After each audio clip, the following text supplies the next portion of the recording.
নমস্কাৰ news 18 digital লাইভত মই সৌৰভ গাৰ্গ জুবিন গাৰ্গবিহীন ছমাহ সম্পূৰ্ণ হ'ল আজি সেই অভিশপ্ত দিনটোৰ আজি ছমাহ সম্পূৰ্ণ হৈছে অসমবাসীৰ বাবে ভাবিবলৈ আৰু মানি ল'বলৈ কঠিন হলেও কাইকভাৱে যে জুবিন গাৰ্গ আমাৰ মাজত নাই সেই কথাটো কিন্তু আজি ছমাহ সম্পূৰ্ণ হৈছে আৰু ছমাহত সমগ্ৰ অসমবাসী এতিয়ালৈকে ন্যায়ৰ আশাত বন্দী হৈ আছে যে জুবিন গাৰ্গৰ কি পৰিস্থিতিত মৃত্যু হ'ল জুবিন গাৰ্গক কোনোবাই হত্যা কৰিলে নেকি নে জুবিন গাৰ্গক হত্যাৰ পৰিকল্পনা দীৰ্ঘদিনৰ পৰা আছিল নেকি এই বহু কথা ওলাই আছে কিন্তু এইবোৰ কোনটো সঁচা সেই কথা কিন্তু এতিয়ালৈকে পোহৰলৈ নাহিল অতি পৰিতাপৰ কথা যে এই ছমাহত প্ৰাণৰ শিল্পী জুবিন গাৰ্গে ন্যায় নাপালে যেটো অপ্ৰিয় হলো সত্য কথা যেটো তদন্তৰ খাতিৰত হয়তো দীঘলীয়া হৈছে এতিয়া ন্যায়িক প্ৰক্ৰিয়া চলি আছে কিন্তু এনেকৈ এদিন দুদিন কৈ মানুহে #justice4jubin garg লিখিবলৈ আৰম্ভ কৰিছিল একাংশই এটা লিখিবলৈ এৰিছে একাংশই লিখি আছে ডিজিটেল আন্দোলন এখন চলি আছে কিন্তু তাৰ মাজতে এই সমগ্ৰ ঘটনা ক্ৰমৰ মাজত কিন্তু জুবিন গাৰ্গ অবিহনে অসমবাসীয়ে 6টা মাহ সম্পূৰ্ণ কৰিলে আৰু এই 19 সেপ্টেম্বৰৰ পৰা আজি 19 মাৰ্চলৈকে প্ৰতিটো মুহূৰ্তত কিন্তু এই বেয়া খবৰটো অহাৰ পাছত অসমবাসী ৰাইজে জানিবলৈ বিচাৰি আছে জুবিন গাৰ্গৰ পৰিয়ালে জানিবলৈ বিচাৰি আছে যে জুবিন গাৰ্গৰ কেনেকৈ মৃত্যু হ'ল কি পৰিস্থিতিত মৃত্যু হ'ল আৰু এই বিগত ছমাহত এই 19 সেপ্টেম্বৰৰ পৰা আজিৰ দিনটোলৈকে আমি বহুত কিবা কিবি দেখিলো সৰকাৰে ন্যায়ৰ প্ৰতিশ্ৰুতি দিছিল আৰু ইতিমধ্যে সৰকাৰে এতিয়াও সেই তেওঁলোকৰ নিজৰ যি মন্তব্য আছে বা যি কথা তেওঁলোকে কৈছিল তাত তেওঁলোকে অটল আছে তেওঁলোকে জুবিন গাৰ্গক ন্যায় দিব সমগ্ৰ অসমবাসীয়ে বিচাৰে যে ন্যায় দিব লাগে কিন্তু সৰকাৰে এসআইটি গঠন কৰিলে এসআইটি এটা দীঘলীয়া তদন্ত কৰিলে 12000 পৃষ্ঠা এখন চাৰ্জশিট দাখিল কৰিলে জুবিন গাৰ্গে অনুষ্ঠান পৰিবেশন কৰা যিবোৰ বিহু কমিটি আছে বা জুবিন গাৰ্গৰ খুব নিকট যিবোৰ মানুহ আছে খুব আত্মীয় যিবোৰ মানুহ আছিল আশে-পাশে থকা যিবোৰ মানুহ আছিল জুবিন গাৰ্গে যাক মেছেজ কৰিছিল ফোন কৰিছিল তেনেকুৱা মানুহবোৰক সিআইডি কাৰ্যালয়লৈ মতা হ'ল সকলোৰে মন্তব্য গ্ৰহণ কৰা হ'ল কিন্তু তাৰ পাছতে তেওঁলোকে 12000 পৃষ্ঠা এখন চাৰ্জশিট দাখিল কৰিলে য'ত 7 জন অভিযুক্তক তেওঁলোকে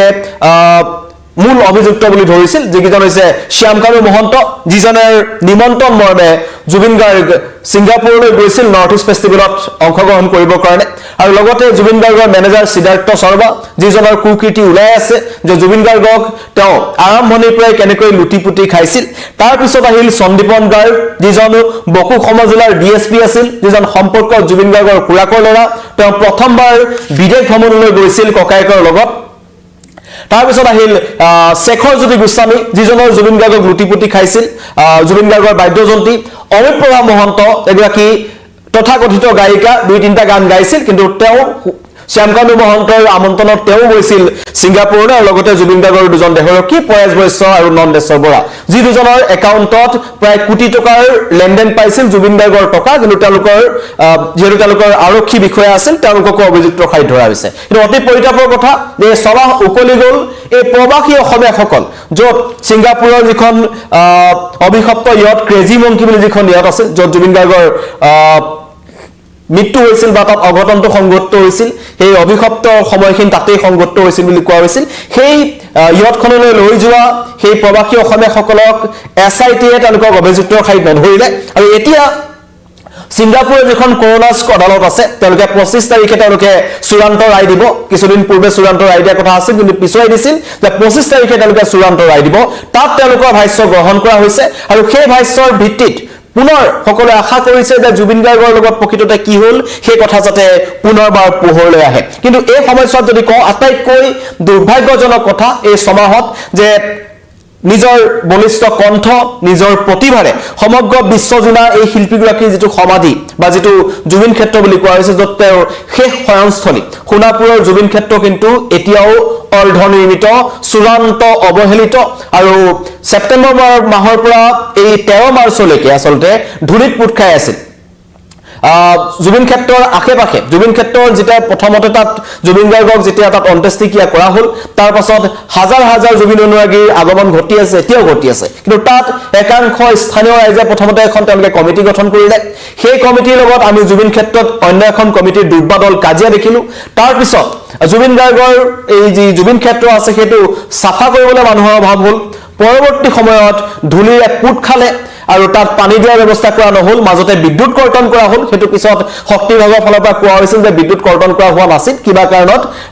গছ ভাঙি পৰিছিল সেইকাৰণে বিদ্যুৎ কৰ্তন কৰা হৈছিল কিন্তু ৰাইজৰ অভিযোগ আছিল যে বিদ্যুৎ কৰ্তন হৈছে প্ৰশাসনৰ ফালৰ পৰা তাত পানী দিয়াৰ ব্যৱস্থা কৰা হোৱা নাছিল তাত কিছুমান কাঠফুলাৰ দৰে দোকান গঢ়ি উঠিছিল কিন্তু অৱশেষত এজন কেব ড্ৰাইভাৰে ছ'চিয়েল মিডিয়াত খুব উজৰাৰ পাছত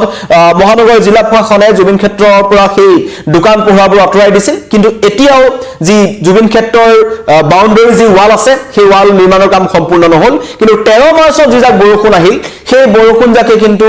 অতি দুখ লগাকে জুবিন ক্ষেত্ৰৰ সেই অৱহেলিত ছবিখন আমাৰ সন্মুখলৈ লৈ আনিলে কাৰণ এজাক বৰষুণতেই লাখ লাখ অনুৰাগীয়ে জুবিন গাৰ্গলৈ আগবঢ়োৱা যিবোৰ উপহাৰ আছিল সেইবোৰ তিতিবলৈ আৰম্ভ কৰিছিল পৰৱৰ্তী সময়ত গৰিমা শইকীয়া গাৰ্গে কেইজনমান সতীৰ্থক লগত লৈ নিজে তাত তম্বু তৰিবলগীয়া অৱস্থা হ'ল আৰু পৰৱৰ্তী সময়ত তাত মানস ৰবীন আগবাঢ়ি আহিছিল আৰু মানস ৰবীন আগবাঢ়ি অহা দেখি প্ৰাঞ্জল শইকীয়াৰ দৰে একাংশ জ্যেষ্ঠ ব্যক্তিয়ে সমালোচনা কৰিলে কিন্তু নিজে বিগত 6 মাহ এই জুবিন গাৰ্গ নিৰ্মাণ ক্ষেত্ৰৰ কমিটিত থাকি কুম্ভকৰ্ণৰ নিৰ্দাত আছিল এজন প্ৰাঞ্জল শইকীয়া আৰু তেনে বহু ঘটনা আমি দেখিলো কিন্তু এটা কথা যদি ক'বলৈ যাওঁ যে এতিয়াও জুবিন গাৰ্গে জীৱিত কালত সদায় গাইছিল যে ধুমুহাৰ সতে মোৰ বহু যুগৰে নাচোন এতিয়াও যেন সেই কথা কৰবাত নহয় কৰবাত মিছা হোৱা নাই জুবিন গাৰ্গ কায়িকভাৱে নাই যদিও মৃত্যুৰ পাছতো তেওঁ কিন্তু ধুমুহা পানী বৰষুণ ধূলিৰ সৈতে জুবিন গাৰ্গে যুঁজিব লগা হৈছে যেটো সমগ্ৰ অসমবাসীৰ কাৰণে এটা অতি পৰিতাপৰ কথা দুখৰ কথা আৰু সমগ্ৰ অসমবাসী এই কথাটো কৈছিল যে গৰিমা শইকীয়া গাৰ্গে তম্বু তৰিবলগীয়া হোৱাটো সমগ্ৰ অসমবাসীক কিন্তু কন্দুৱাইছিল আৰু এই আজি সম্পূৰ্ণ হ'ল 6 মাহ আৰু শেহতীয়াকৈ দুদিন পূৰ্বে সমহীয়া তিথি যেতিয়া পৰিছিল তেতিয়াও জুবিন গাৰ্গৰ পৰিয়ালে এটা কথা কৈছিল যে আমি ন্যায় অপেক্ষাত আছো যে জুবিন গাৰ্গে ন্যায় পাব লাগে আৰু কেনেকৈ জুবিন গাৰ্গৰ মৃত্যু হ'ল সেই কথা পোহৰলৈ আহিব লাগে লগতে লাখ লাখ জুবিন অনুৰাগীয়ে 3,50,00,000 অসমবাসী এটা কথা বিচাৰি আছে যে জুবিন গাৰ্গৰ কি পৰিস্থিতিত মৃত্যু হ'ল সেইটো স্পষ্ট হ'ব লাগে আৰু তদন্তৰ আওতালৈ আহিব লাগে আৰু আজি আছে জুবিন গাৰ্গৰ যি গোচৰ যেটো চলি আছে যি ন্যায়িক প্ৰক্ৰিয়া চলি আছে এই খটৰ আদালতত আজি জুবিন হত্যা গোচৰৰ শুনানি আছে আৰু আজি শুনানিত অভিযুক্তসকলক চাৰ্জ ফ্ৰেম কৰাৰ সম্ভাৱনা আছে 10টা শুনানি হৈ গ'ল 10টা শুনানিত কিন্তু এতিয়ালৈকে চাৰ্জ ফ্ৰেমেই তেওঁলোকে সাসপেন্ডটো গঠন কৰিবলৈ সক্ষম নহল আৰু 22 ডিসেম্বৰত খটৰ আদালতলৈ গোচৰটো হস্তান্তৰ কৰা হৈছিল আৰু সিজেমৰ পৰা খটৰ আদালতলৈ হস্তান্তৰ কৰা হৈছিল আৰু 3 জানুৱাৰীত খটৰ আদালতত প্ৰথমটো শুনানি হৈছিল আজি হৈছে 11 নম্বৰটো শুনানি আজি এই শুনানি দিব আজি সাসপেন্ড গঠন হ'বনে নহয় তাৰ ওপৰতো এটা লক্ষণীয় হ'ব আৰু সমগ্ৰ এই সময়ছোৱাত সমগ্ৰ অসমবাসী এটা বস্তু দেখিছে যে এই তদন্ত প্ৰক্ৰিয়াটো লাহে লাহে লেহেমিয়া হৈ গৈ আছে আৰু জুবিন গাৰ্গৰ পৰিয়ালৰ ফালৰ পৰা অভিযোগ উত্থাপন কৰিছিল যে যিসকল অভিযুক্ত আছে তেওঁলোকৰ অধিবক্তাসকলে জানি বুজি এই সমগ্ৰ ন্যায়িক প্ৰক্ৰিয়াটো কিছু দীঘলীয়া কৰিবলৈ চেষ্টা কৰিছে নথিপত্ৰ দিয়াৰ নামত নথিপত্ৰ জমা দিয়াৰ নামত বা অন্য এটা দিন বিচাৰি তেওঁলোকে এই সমগ্ৰ ঘটনাটো লাহে লাহে পিছুৱাই আছিল আৰু সেইকাৰণে জুবিন গাৰ্গৰ পৰিয়ালে ফাষ্ট ট্ৰেক আদালত বিচাৰিছিল আৰু এতিয়া জুবিন গাৰ্গৰ পৰিয়াল তথা অনুৰাগীৰ নেৰানেপেৰা দাবীৰ পাছত কেবিনেট মিটিংৰ পাছত কিছুদিন পূৰ্বে মুখ্যমন্ত্ৰী ঘোষণা কৰিছিল যে আমি ফাষ্ট ট্ৰেক আদালতৰ কাৰণে উচ্চতম ন্যায়ালয়ক